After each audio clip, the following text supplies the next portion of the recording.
Hello, YouTube. The stock market is now getting into greed and almost extreme greed, which means maybe the bulls are in trouble. And we can see that here by just noticing that we were at 68 for fear and greed yesterday, and we are still at 68. What this basically means is that we're starting to see a sideways flag forming here. Again, we can go up, we can go sideways, or we can go down. So there's going to be a move lower. Going sideways is going to be the start of that. Fear and greed is just one indicator. But we can note that we do have another earnings report out from Tesla. Tesla's earnings and income dropped more than 20% from last year. The EPS, or earnings per share, came in exactly in line, and the revenue came in basically in line. This is very interesting because Tesla's had multiple price cuts, and we will circle back and look at that chart in a few moments. But as we get started here, we're going to do what I think might be a great thing for us to do right now, which is going to be actually just let's do two things here. Let's remove everything on the chart. And now let's go back to hollow candles, because hollow means we are closing higher than we opened. Why is this important? Well, because the bottom was formed when we had more hollow candles than full. There was also volume to support the move as well, though. So that's a very important caveat. As we're now going into the what is it, second half of April, we're not really seeing that volume pick up anymore. So this is more of a reluctant rally, a wall of worry.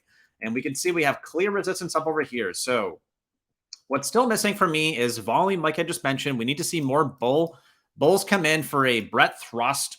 But I have a really interesting thing we're going to look at in a moment. But if we're going to stop going down, what's going to be very interesting is where we go from here. And I say that because we can note that, again, we have a lot of hollow candles here, so we're definitely in expansionary territory, but they're not as enthusiastic to punch it higher as they were before.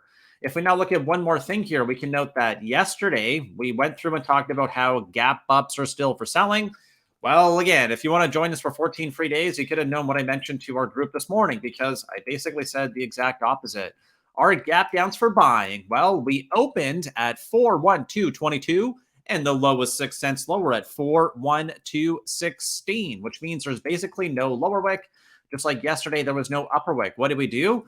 Well, we pulled, and we're closing right here at 414. This 414 is so important for me because as we look out to Friday, that is where we're going to be testing the uptrend. It's going to maintain us going higher if we can maintain 414, or if we don't, that could be the start of some downside.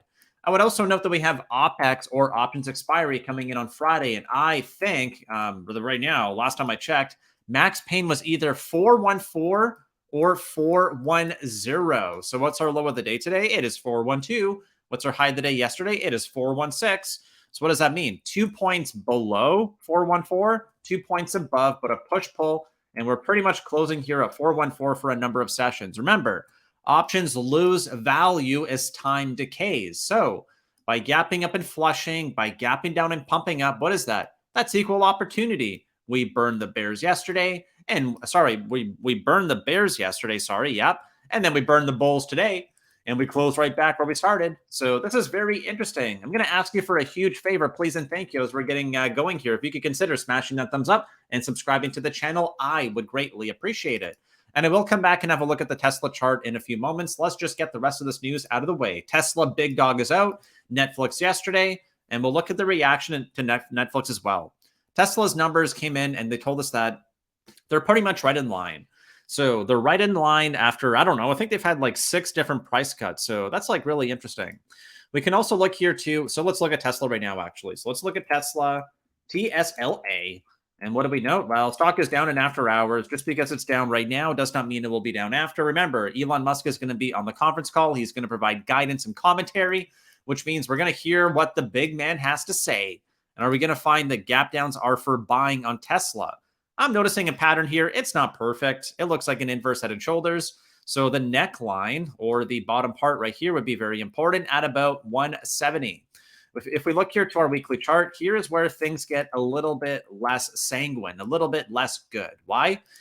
Well, since the beginning of the year, we're up like 50%, massive pump, dead cat bounce off the 50. It goes to a higher high, which is a reversal, right? It keeps going, bounce off the 200 once, and now we're right back down to here. And this is not good because we formed a lower high on the secondary test of the 200 DMA.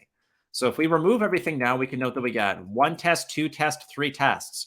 On the first test, Boom, right? Lower wick, rallies all the way up to a higher high. On the second test, I think it actually goes down to a double bottom. So we got 16391, 162. So that's a marginally higher low. I would say that's a double bottom.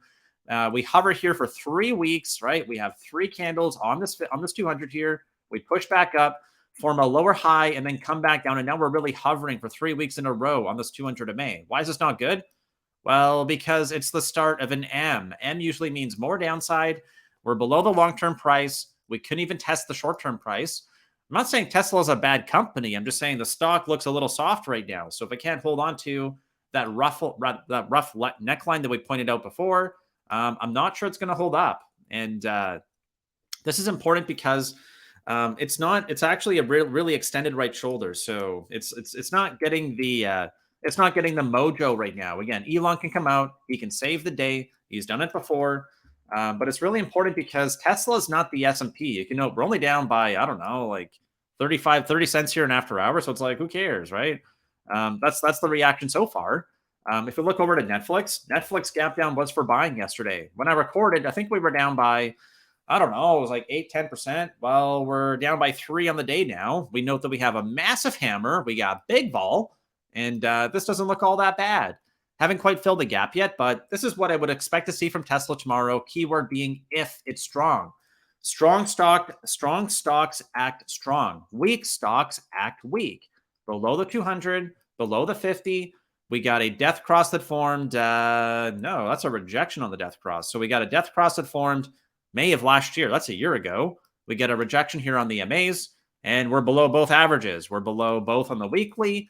And I don't know why this is going to be a strong stock. It's been weak for a while. It's holding on to a lot of gains, still 50%. I just don't know what's going to pull off in Netflix. So I'm watching really close for sentiment on Tesla because it's a really big stock. There was one more thing I wanted to point out here. I forget what it was, though. Oh, yeah, that's right.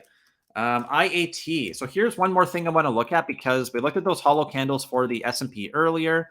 And you might be like really surprised that regional banks are attempting a comeback. So when we're thinking about the S&P 500, which is more than just Tesla and Netflix and all the tech stocks, this right here looks pretty good. We know we got our massive flush on the SVB crisis. And then what do we have here? Oh my goodness. We have not had back-to-back full candles since we formed our low here on April 5th, sorry. So what does that mean? It means we're currently trying to expand. The regional banks are attempting to move higher. And this is important because when we look here to our weekly chart, I think we actually have a bullish engulfing weekly candle this week. Yes, we do. So we have a bullish engulfing weekly candle. We had lower highs, right? Lower lows, inside bar broke bullish last week. And it's actually a bullish engulfing. If this can hold all the way into Friday, it looks quite constructive. Is it a all systems are a go, time to go back up? I'm not sure about that. Death cross here is a lagging indicator, but it tells us that momentum is shifting to the downside. All right, a few more quick headlines. Let's go through them. Crucial data releases. This is for the bears, by the way, right? So bears love clicking on red thumbnails. Bulls are winning, but the bears are just so much more interested in hearing the bear story. So here we go. This is updates for you again today. Crucial data releases. We got April 28th, which is going to be next Friday. And then we got May 10th, which will be CPI. I went through and looked at these numbers here. So we know the core PCE is going to be up to 0.4. And that's not good because the previous number also got revised higher. And we note here that, revised down. And we note here we're going to go from 0.3 to 0.4. So that's not a good preview.